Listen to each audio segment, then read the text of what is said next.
Vision, organized by Vegans of Telangana and supported by Animal Save India, We the Free, Ahimsa Alliance, PAIMA.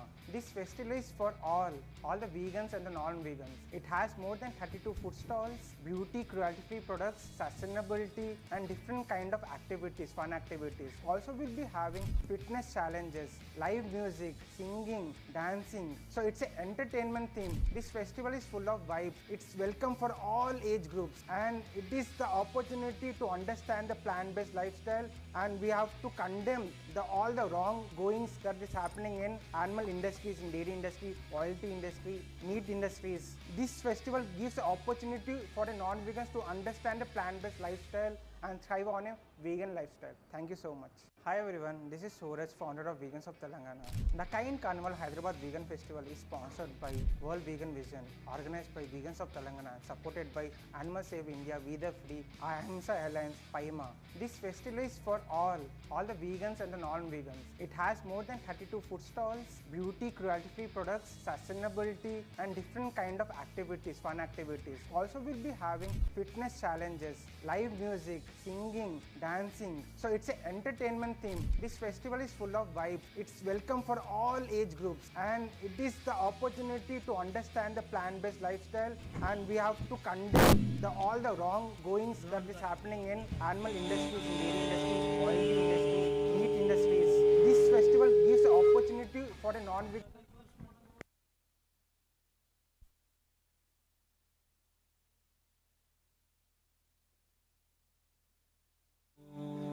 Not harming to anyone. Kindness to me means organized spotlight. Kindness is being kind to a fellow human being and also being kind to all the living beings. So kindness and faithfulness ఏ ప్రాణికి ఎటువంటి హాని చేయకుండా వీలైనంత వరకు help చేయటం. This festival is for all the vegans and the non-vegans. It has more than 32 food stalls, beauty, cruelty-free products, sustainability and different kind of activities, fun activities. Also we'll be having vegan body show, fitness challenges, live music, singing, dancing. So it's an entertainment theme. This festival is full of vibes. It's welcome for all age groups and it is the opportunity to understand the plant-based lifestyle. Well, namaste to everybody. My name is Ritika Gupta and I'm very, very glad to be here. Thank you so much for having me, Suraj, all the way from Mysore. It's a pleasure to be here. I love being around kind and compassionate people, and so Carnival was just the right place to be, and I'm so happy I was able to make it. Well, also KindCarnival is very, very special because I've been building a whole food plant-based mithai brand, and we are soft launching today. It's the very first stall there. And it's all whole food plant-based. So no oil, no sugar, no dairy. It's pure plant goodness. So it's great for health, great for the planet, great for the animals. It's a win-win-win for everybody, right? That's the ideal world we'd like to see. So yeah, please come and check out our stuff, try it, and it's diabetic friendly, kid friendly. It's great for everybody. So yeah, KindCarnival is very special because I'm soft launching Sehat here. Thank you so much, everybody, and have a great time. Have a lovely. Oh, I'm also teaching a Bollywood dance workshop tonight. Maybe tomorrow night also. But so yeah, stick around and let's have a lot of fun. We'll dance and have fun and make merry. Thank you so much. Have a great day.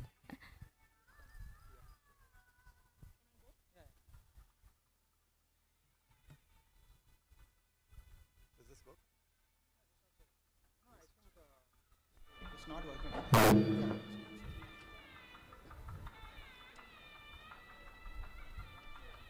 Namaskar and warm greetings to everyone at the KindCarnival. I am Narhari Gupta, representing Animal Climate and Health Safe Foundation as well as World Vegan Vision. It's an honor to be present here amongst you all, and a great job done by Suraj and his team from Vegans of Telangana. My colleague Aprajita Ashish, who is the director of World Vegan Vision, was supposed to come here, but due to last minute change of plans, she couldn't, and she sends her sincere apologies. So World Vegan Vision is an organization that is 33-year-old, founded by Mr. H.K. Shah and Mrs. Maiti Shah. For over 3 decades, World Vegan Vision has been working across the world to promote veganism, animal rights, compassion, and ethical living. What makes World Vegan Vision truly impactful is its strong support for people working on the ground. The organization actively supports activists, organizations, and communities at the grassroots level through education, awareness, outreach, and encouragement.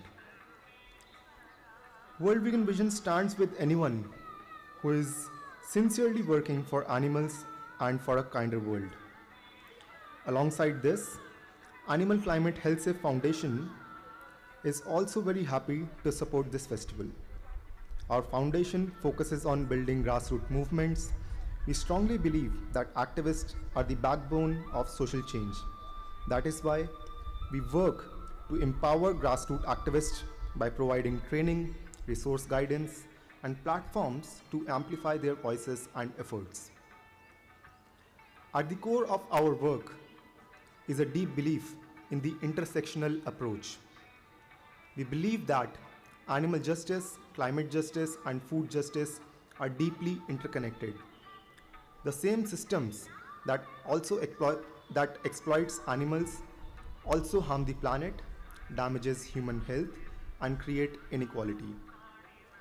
When animals are treated as commodities, forests are destroyed, water is polluted, climate change accelerates, and food systems become unjust and harmful. This is why veganism for us is not just about personal lifestyle choices. It is about challenging oppressions in all its form and choosing compassion, justice, and care. Before I conclude, I would like to share a call to action. If you are someone who loves animals, if you feel disturbed by injustice, if you want to do something in any capacity to help animals, the planet, and the people, please know that you're not alone. You are welcome to reach out to World Vegan Vision and Animal Climate Health Safe Foundation. Whether you want to volunteer, start activism in your area, learn more, collaborate, or seek guidance, we are here to support you. Movement grows where compassionate people come together.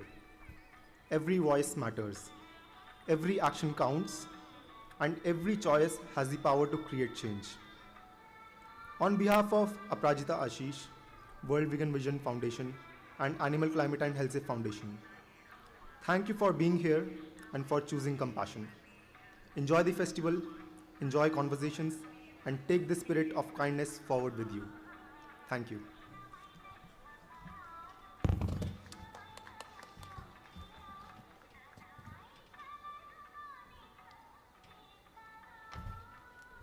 Thank you, Narharaji. So basically, I want to thank each and every vendors over here who have come from long distance from different states and putting their stalls. So this festival couldn't be happen with the support of World Vegan Vision and Aprajita ji and Narhari ji. I could really thank a round of applause to World Vegan Vision. And when talking about Vegans of Telangana, so we have started 2 years ago. When I have started, I was a single person. Now we are having around 800 activists all over Telangana. So the main intention to start this organization is to build a community that is collaborative with all other animal rights NGOs. So before Vegans of Telangana, I could like to thank because I have started my volunteer in Animal Save India. So I was vegan since last 6 years, and my journey of going vegan is because of video about dairy industry. So in order to practice veganism, we have to see the reality. So I went to dairy farm where I have seen a male calf is being slaughtered. So the day I have seen that visuals on 2020, So I have turned vegan the next day. Then I have learned about veganism. Then I have learned about different other motivational organizations that is there in Hyderabad. With Animal Save India, there is Citizens for Animals, there Breathe Animal Shelter, there are other organizations before Vegans of Telangana has been started. I could like to thank all these organizations because with all the unity and collaborations, only veganism will grow. So when I have started on 2024, I want to make this community build and grow. So that is the reason now we are having around 800 to 700 volunteers. And this is the third edition of Hyderabad Vegan Festival and the first edition of the KindCarnival. And we have around now 22 to 30 stalls, and we have having different plant-based alternatives. The main intention to conduct this festival is to understand the people, non-vegan or pro-vegans, that we can lead a lifestyle that does not harm animals, does not harm other non-human animals also. So we have to be kind to all sentient beings, kind to every beings. So that is the reason we have figured out the name of the festival is the KindCarnival. And the main purpose is to understand about veganism. Veganism is something where you reject the commodity status of an animal. Now you know the dairy industry, poultry industry, meat industry, leather industry, everything is interconnected. And most surprising is dairy industry has lot of cruelty. I can say it's more than the meat industry. So what happens generally in a dairy industry? So a cow and a buffalo gets impregnated against its will. And once she gives birth, the male calf is being killed on day one. And the female calf, what happens to the female calf? It goes unto the puberty age and the same process. And it is being artificially inseminated. A cow and a buffalo is getting artificially inseminated year after year, year after year. Once the cow and buffalo stop producing milk, it goes to slaughterhouse. So that is the reason India is the second largest beef exporter. And India is the largest producer of dairy, largest consumer of dairy. So now that we have the alternatives, we have a lifestyle that does not cause harm to animals, we can enjoy, we can thrive on a vegan lifestyle. So that is the reason that this community builds on three aspects: health and nutrition, animal rights and animal ethics, and environment. So this festival is eco-friendly. I would like to thank Visva Foundation to make this event eco-friendly. And with all your support, with all your engagement, this festival goes big. Thank you so much.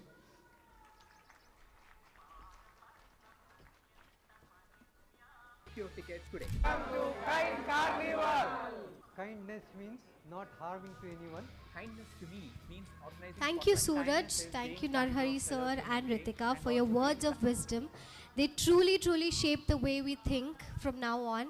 And I'm sure it had planted a seed in all our minds, at whatever degree it could be. But we should never underestimate the power of planting a seed in one's mind. So thank you so much for it.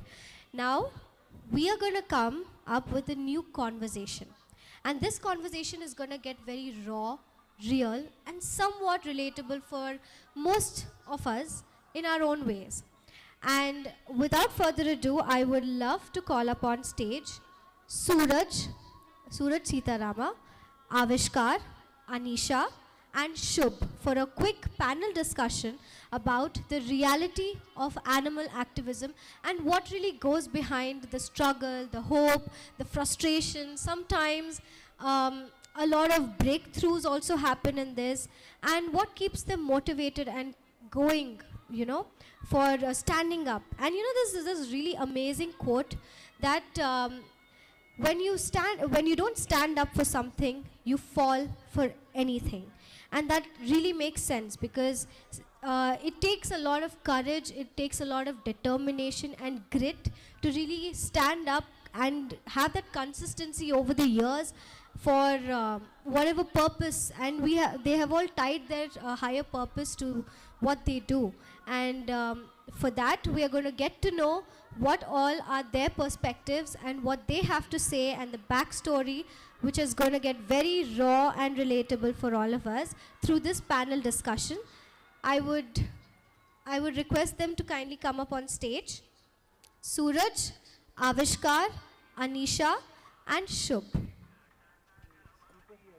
Let's put our hands together for them.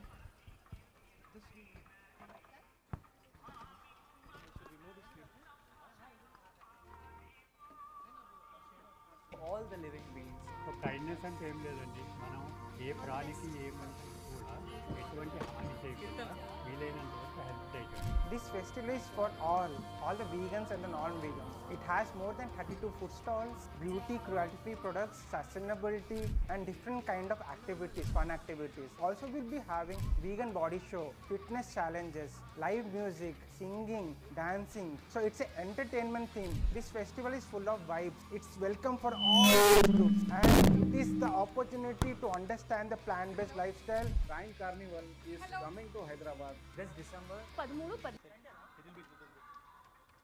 book your tickets today. Check. Kindness means not harming to anyone. Kindness to me means organizing potluck. Kindness is being kind to a fellow human being and also being kind to all the living beings. Kindness అంటే ఏం లేదండి, మనం ఏ ప్రాణికి ఏ మనిషికి కూడా ఎటువంటి హాని చేయకుండా వీలైనంత వరకు హెల్ప్ చేయగలం. This festival is for all the vegans and the non-vegans. It has more than 32 food stalls, beauty, cruelty-free products, sustainability, and different kind of activities, fun activities. Also, we'll be having vegan body show, fitness challenges, live music, singing, dancing. So it's an entertainment theme. This festival is full of vibes. It's welcome for all age groups. And Good morning, one and all.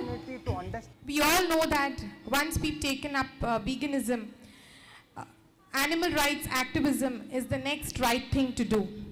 And here we have with us 4 animal rights activists who go onto the streets daily educating people about veganism and animal rights. So let us talk with them and understand their struggles and what kind of situations and what kind of people they come across and how do they achieve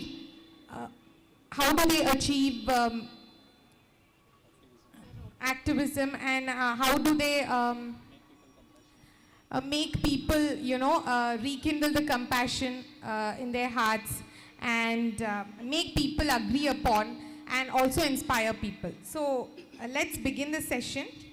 So first question is for Suraj. So Suraj, why do many people still resist animal rights despite growing awareness? So basically, society has been taught that we have to eat eggs, we have to eat non-veg, we have to eat lot of other things in order to get nutrition.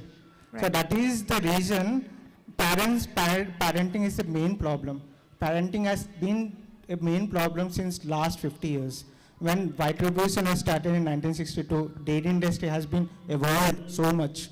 And now, if you see the statistics, is 75% before 100 years were vegetarians. Now, 75% now are non-vegetarians.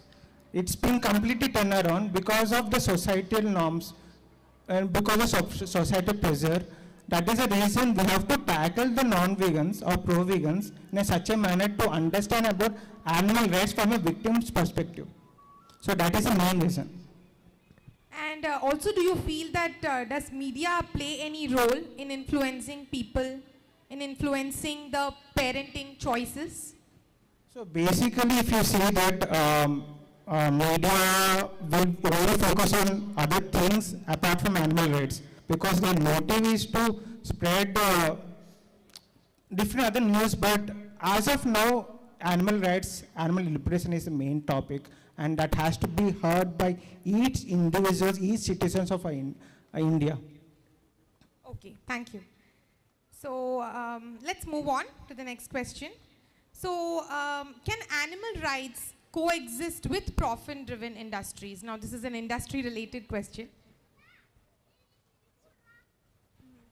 Yeah, any one of you can pick it up. Okay. So right now, the demand, I mean, it's a demand and supply game at the end of the day.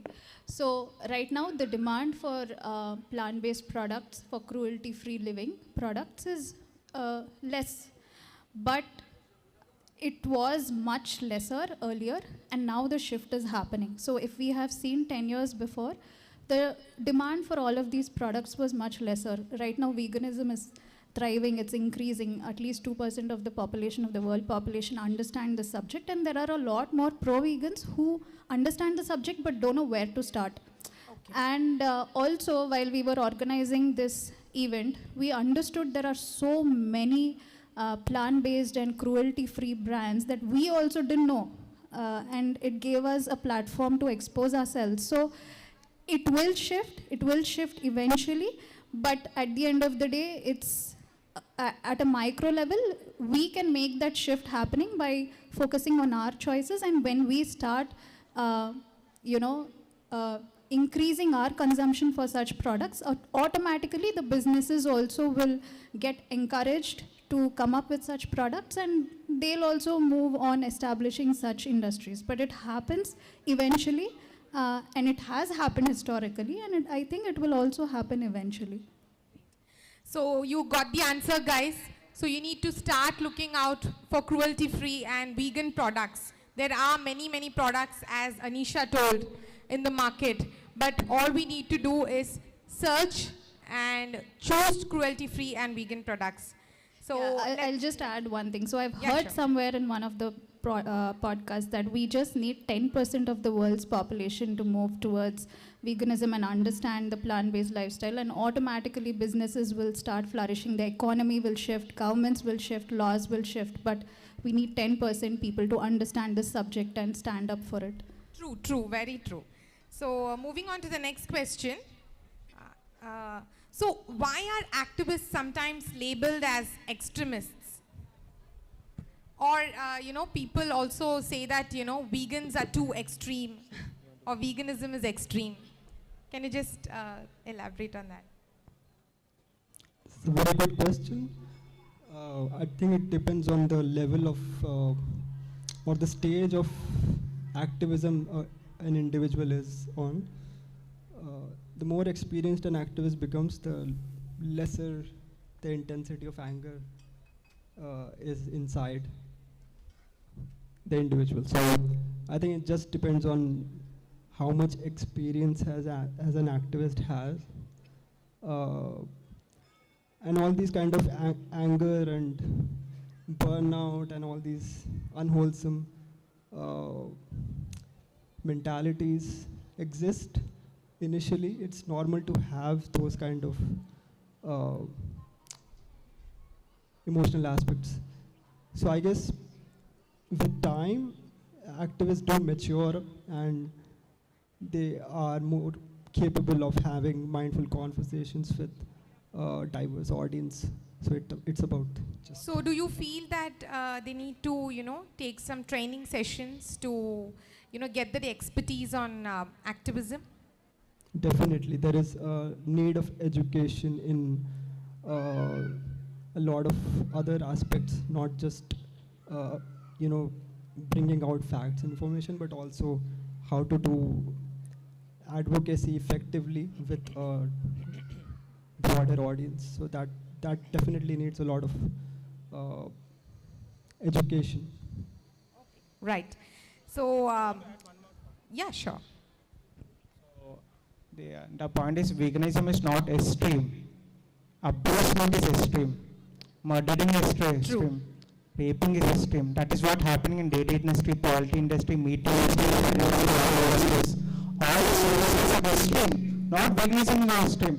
Veganism is rejecting the collaborative status of an animal. Animals are not the slaves. Animals are bodily mutilated. Animals are being enslaved, tortured, murdered.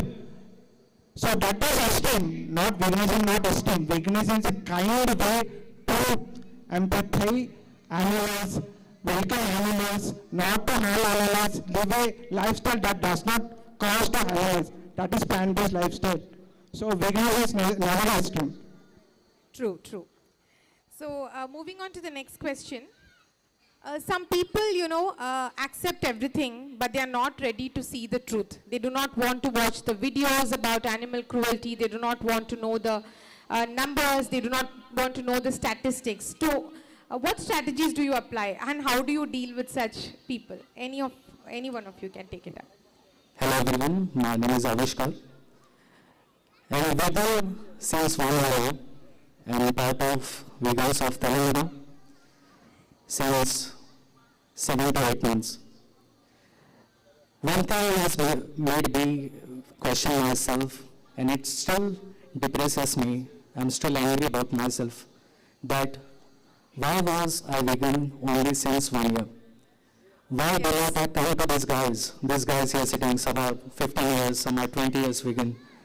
They've been in touch with the veganism, with the core concept of compassion since so long. And why did I, as an individual, as a spiritual person, I used to call myself spiritual since 10 years from now.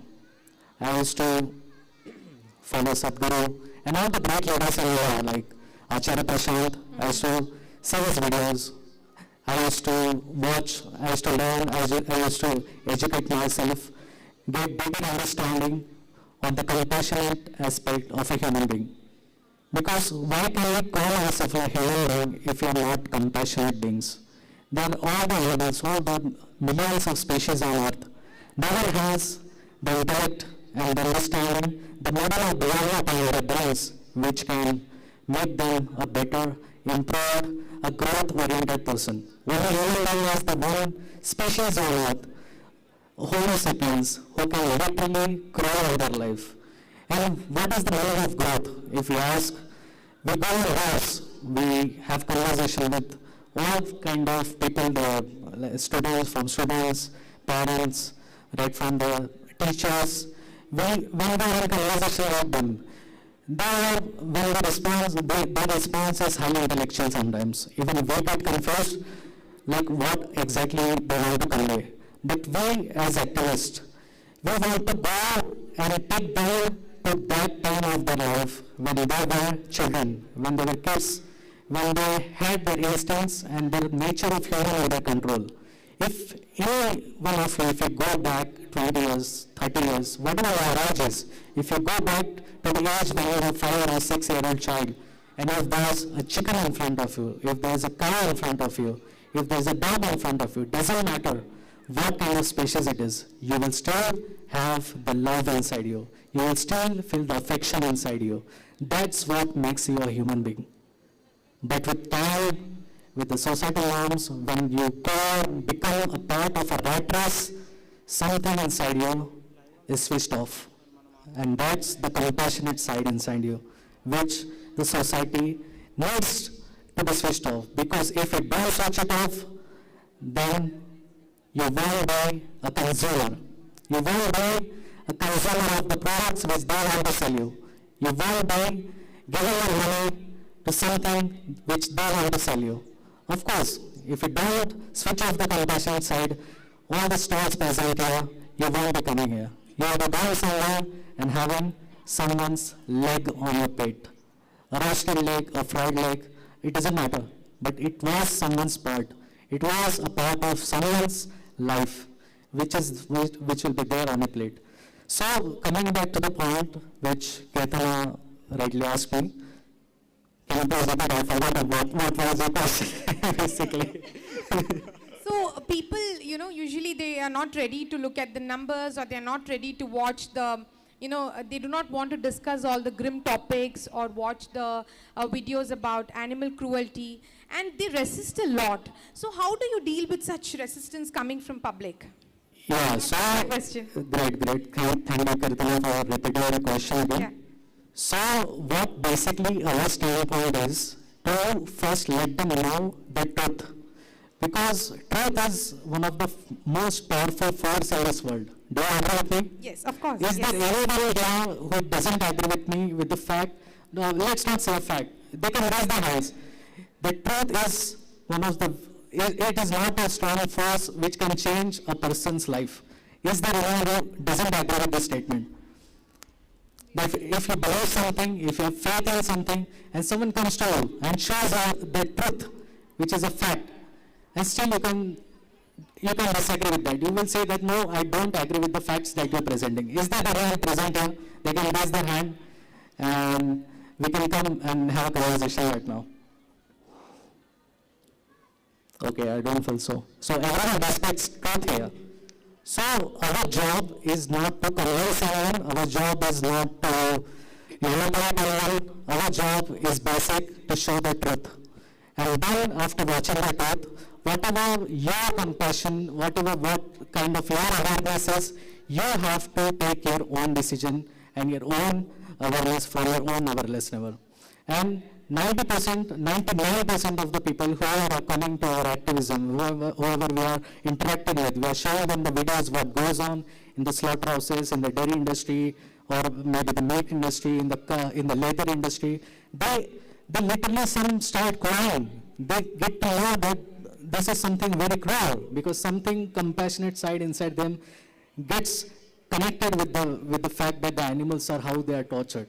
So that's what they have done, realize the thing in their life that which was getting ignored, so they work on it. And it sometimes get difficult, because it's a long years of habit that they're following. If I come at a house and say, ma'am, whatever you are drinking, don't drink it from tomorrow. Whatever you are eating, don't eat it from tomorrow. What will be your reaction? Of course, naturally, you'll kick me out of your house. Like, who the hell are you? They really do not want to move out of their comfort zone. Exactly. I want to add something, because we are on the topic of struggles of activism, right? So when we approach people, there's a resistance in people, definitely. Yeah. There's a resistance. So most of them will come with the intent that I will prove you wrong. We want to show them the video, but they won't come with that open mindset. They come with a certain kind of resistance. That's also because of the conditioning they had since they were kids, or the exposure that they had in their home and in their culture they were brought up. So definitely, what we do is we raise awareness. That's all is in our control.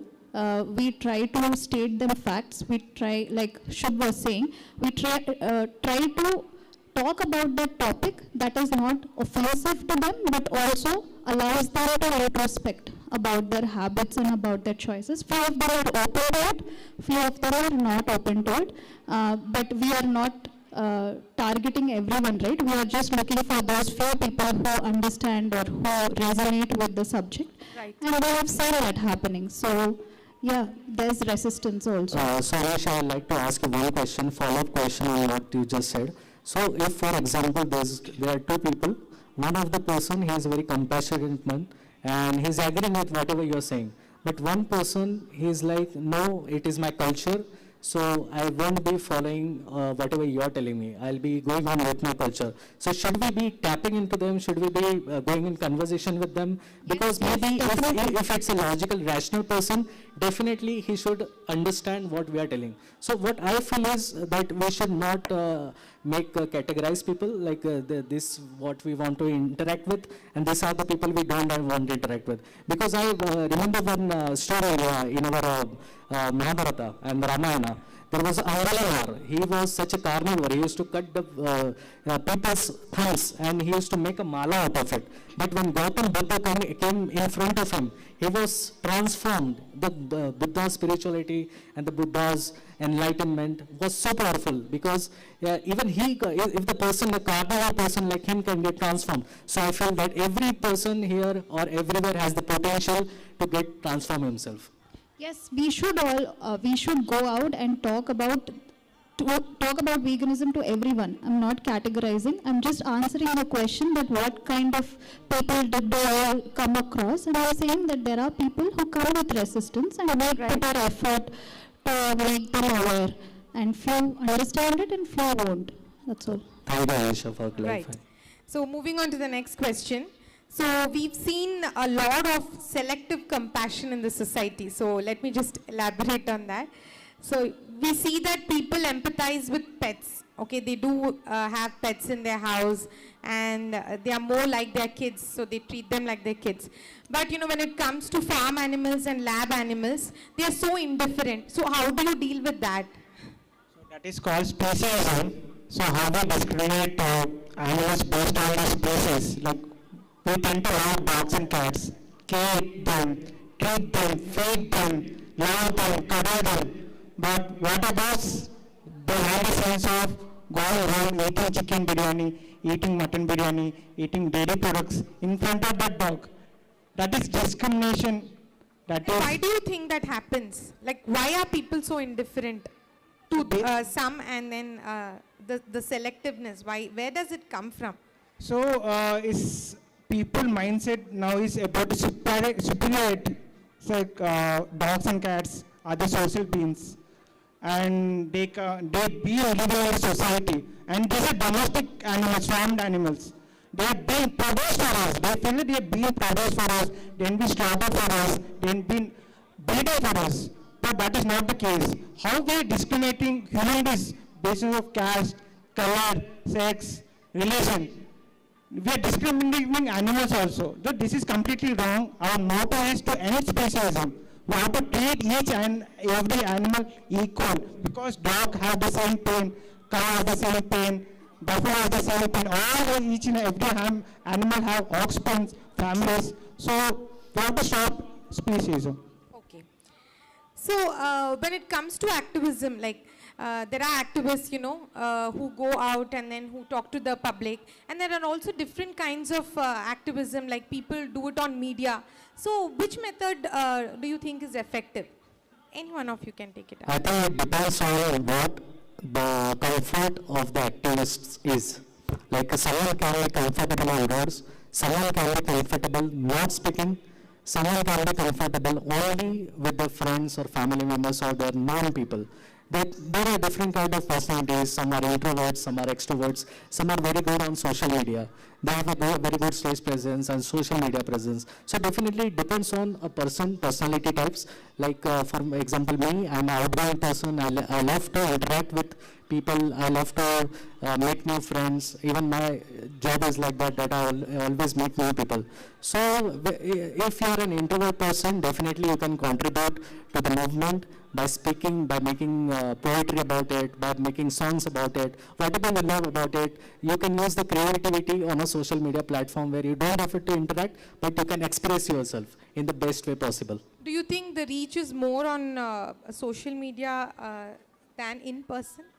I think even that depends. Like if you don't have a social, not everyone is popular right now. It takes a very hard struggle. It takes time and efforts, lot of good equipments, investments. So if you're not so much on social media, of course you can, like I said, if you're an extrovert, you can go on social media platforms. You can collab with all the already there, like influencers are there, celebrities are there. You can collab with them. You can increase your reach. But if you're not on social media, you can always go offline. Like we sometimes, as an activist, we just take a poster. Like we have collaborated with We the Free organization. We go on road, and every weekend, Saturday or Sunday, and I invite everyone present here. You guys also can join our activism events. It's a very enlightening educational session. We have a blast enlightening people and educating them, and people literally thank us sometimes, a lot of times in fact, that I did not know this was something, a major part of my life, and I was ignoring and taking it for granted. And we at every activism almost reach around 150 to 200 people. And thank you, Suraj. So this is not a small number, and when you are interacting personally, that creates a different impact. Like if I'm on social media, I'm watching someone, that maybe that will create an impact, but that won't be long-lasting. But if I'm on the road and that's a personalized conversation, he knows my name, I know his name, and he knows my habits and what I'm drinking and eating. I know what he's conversing. We are looking each other in the eye. We are having a body language interaction. So that creates a really different impact. Maybe social media is reaching to hundreds of people, but if you're on the road, offline, you're reaching a one person, maybe that one person has the potential to change himself in 10 days. Maybe the social media can take 10 years. It depends on You you. would consider going vegan soon, like offline. And that is... Yeah. Okay. So now we have so much talking about, social media and offline activism. We have so much of information. So there's a lot of information to look up to. Everywhere you see, there's an overload of information available to us. Now, my question is, what role does misinformation play in slowing down our activism or slowing down the progress of the vegan movement? I think the dilution of this whole, our message basically occurs because there is a lot of mixture of information available on social media, and then... Can you give us a few examples of what all misinformation or, myths surrounding animal rights or veganism? So when we scroll through posts on social media, we would find a lot of varieties of information related to sustainability and other aspects of veganism, but then the core message brain is also like not able to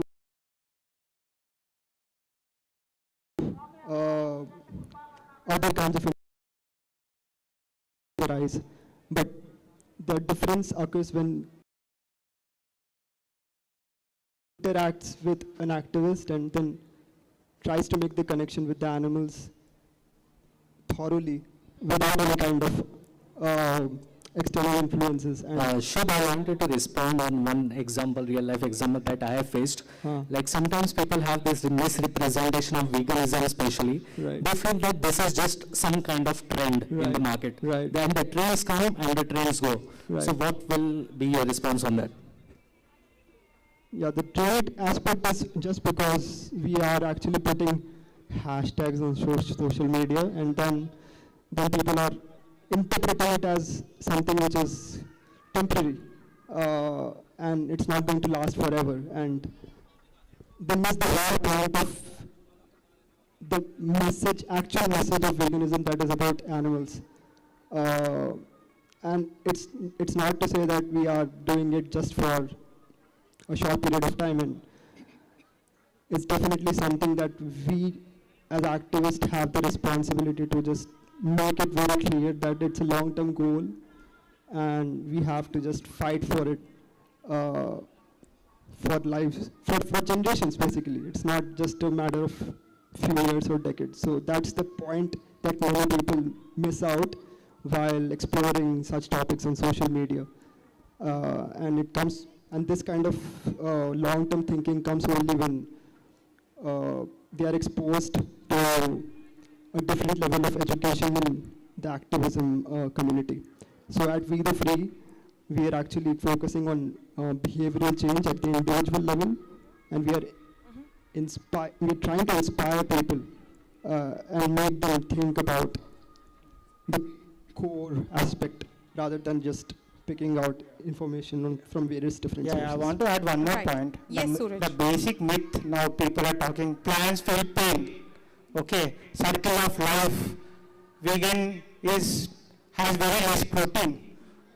So I want to vanish all these myths that plants are insentient beings, but animals are sentient beings. But Suraj, plants do react when the sunlight is coming, the sunflower moves his head.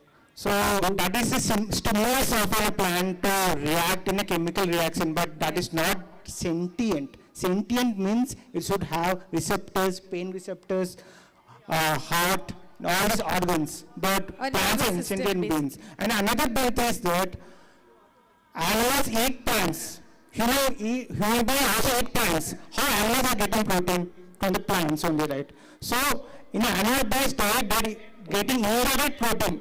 First, animal has to eat the plant, and they have to eat the animals. So if you eat plant-based diet, we are getting direct proteins, and we can get all the non-essential amino acids if you combine different combination of food. If you say quinoa, tofu, and different beans, soya beans has complete protein. So we can balance all these myths with educational, with animal rights activism, with health talks, health and nutrition talks. Right. Yeah, another myth that I hear is veganism is expensive. Plant-based lifestyle is expensive. That's a very big myth that I want to break. In fact, I have seen my grocery bills reducing because of a plant-based lifestyle. Because I don't go out, we cook at home, and our cost of visiting restaurants have decreased, and most of the common food that is available right now is a plant-based diet. So that's a very huge myth that I want to break, saying that veganism is not expensive. It's in fact a very simple and an affordable lifestyle.